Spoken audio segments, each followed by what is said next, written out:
रागिनी नायक जी, हमने राजस्थान की भी रिपोर्ट दिखाई, अलग अलग केंद्र सरकार का कहना है राज्यों में बर्बादी भी हो रही है। हमारे रिपोर्टर भी ग्राउंड पर गए, एक आप केरल से सीख सकते हैं कि कैसे वहां पर वैक्सीन दी जा रही है, ज्यादा से ज्यादा इस्तेमाल हो रहा है। लेकिन इन सब के बीच वैक्सीन मुहैया कराना बड़ी चुनौती है हिंदुस्तान की जनसंख्या के मुकाबले, इस बात का एहसास है?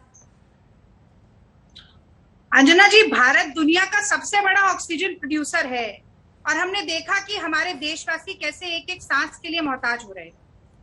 भारत दुनिया का सबसे बड़े वैक्सीन प्रोड्यूसर्स में से भी है और आज आप ही ने दिखाया कि किस तरीके से हालात ये हो गए हैं कि वैक्सीन की एक एक बूंद का हिसाब रखना पड़ रहा है। वहीं अमेरिका जैसे देश है जिन्होंने अपनी जनसंख्या से 5 गुना ज्यादा टीके पिछले साल जुलाई तक खरीद लिए थे, जब मोदी सरकार आत्ममुग्धता के नशे में चूर थी। ये पहली बार। अब मैं कहना चाहती हूं कि दशकों की मेहनत के बाद ऐसा एक प्रतिष्ठा देश की हासिल हुई जिसमें ये कहा गया कि भारत दुनिया का वैक्सीन कैपिटल। और आज जो कोरोना की लहर में कुप्रबंधन रहा मोदी सरकार का, जो अकर्मण्यता और विफलता रही, उसके कारण वो प्रतिष्ठा छिन्न भिन्न हो रही। एक समय था जब भयंकर बीमारियों से लड़ने के लिए हम टीके और दवाई दुनिया को दिया करते थे, और आज आपने सवाल पूछा कि क्या मॉडर्ना और फाइजर जैसी कंपनियों से कोई डील हो पाई है, तो हमारे देश के मंत्री साहब बैठे हुए हैं अमेरिका में, लेकिन डील कोई हो नहीं पा रही। हमें दर दर की ठोकरें खानी पड़ रही है। कुप्रबंधन का, मोदी सरकार की नाकामी का इससे बड़ा प्रत्यक्ष प्रमाण कोई नहीं हो सकता। प्रियंका गांधी जी पर गौरव भाटिया जी ने कुछ कटाक्ष किया, तो मैं जवाब देना चाहती हूँ। देखिए, आपने पूछा कि क्या गौरव भाटिया इस बात की को सुनिश्चित करेंगे कि अगले साल तक संपूर्ण टीकाकरण खत्म हो जाएगा इस साल के अंत तक। तो यही बात मोदी जी ने कही थी पिछले साल 2020 15 अगस्त के दिन। उन्होंने देशवासियों को विश्वास जताया था कि उनकी सरकार के पास प्लान है कि 1 साल के भीतर हर वयस्क देशवासी का टीकाकरण हो जाएगा। हाँ। और 10 महीने बाद भी आज केवल 3.4% लोगों को 2 डोजेज लग पाई हैं। इस बात से क्या पता चलता है? इस बात से पता चलता है कि मोदी जी के खाने और दिखाने के दांत बिल्कुल अलग हैं। वही काम उनके प्रवक्ताओं का भी है। अब आप मुझे बताइए, सुप्रीम कोर्ट की कड़ी नजर इस पूरे वैक्सीन प्रोक्योरमेंट के प्रोसेस पर है। गौरव भाटिया वकील हैं। 31 मई को जस्टिस चंद्रचूड़ ने देश के सॉलिसिटर जनरल तुषार मेहता, जो कि केंद्र सरकार का पक्ष रखते हैं सुप्रीम कोर्ट में, उनसे एक सवाल पूछा। मैं जरा वर्बेटम बताती हूँ।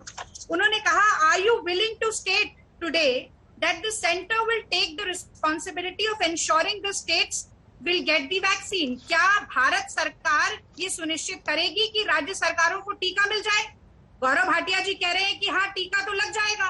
अगर राज्य सरकारों को मिलेगा नहीं तो लग कैसे जाएगा? सॉलिसिटर जनरल जवाब देते हैं, I do not have the administrative expertise for this, the central government will negotiate. तो ये करेंगे, डील करेंगे, बातचीत करेंगे, टीके बनाएंगे, टीकाकरण करेंगे। अरे आज की परिस्थिति में आप टीकाकरण करने में नाकामयाब रहे हैं। प्रियंका गांधी जी ने कहा कि आज देश में औसतन 19 लाख लोगों का टीकाकरण रोज हो रहा है।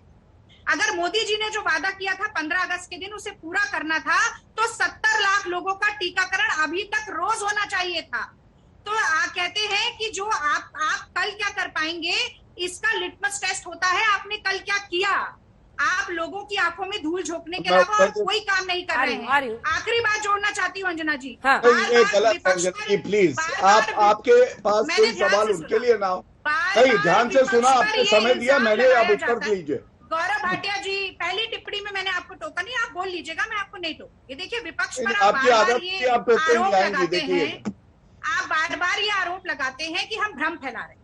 अब अंजना जी, मैं जानना चाहती हूँ, आपके दर्शकों के विवेक पर छोड़ती हूँ कि गोबर, गौमूत्र, कोरोनिल, भाभी जी के पापड़, दिया, ताली, थाली, ये सारे प्रकरण चलाकर देश में कोरोना से संबंधित भ्रम और कोरोना की दवाइयों से संबंधित भ्रम फैलाने का काम कौन कर रहा था? ये संघ और भाजपा के लोग कर रहे थे। और आज जब इनके पास टीके हैं ही नहीं, आज ये पैसे लेकर भी जाएं तो मॉडर्ना फाइजर की बुकिंग पूरी हो गई है।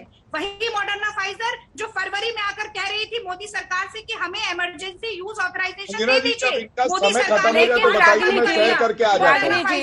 रागिनी जी, कई कांग्रेस पार्टी के भी नेता थे, कांग्रेस पार्टी के कई नेता थे जो कोवैक्सीन के क्लिनिकल ट्रायल्स पर सवाल खड़े कर रहे थे। वो नहीं भ्रम फैला रहे थे, मैं उत्तर दे सकता हूँ अंजना जी, पैदा कर रहे थे। नहीं मैं उत्तर दे सकता हूँ, आपकी बात करना चाहता हूँ, आपका आप भी वही कर रही हैं। गौरव भाटिया जी एक सेकंड गौरव भाटिया जी लगातार 3 सवालों का एक सेकंड रागिनी जी, गौरव भाटिया जी लगातार 3 सवाल मैंने आपसे पूछे, आपने तीनों का जवाब दिया। अब आप अपनी बारी का इंतजार कीजिए। ये डिबेट कैसे आगे बढ़ेगा ये आप तय नहीं करेंगे, जाने दीजिए। ये बात डिबेट में अच्छा नहीं लगता आपको, आपकी कॉन्शियस मुबारक। थैंक यू अंजना जी, कोई बात नहीं।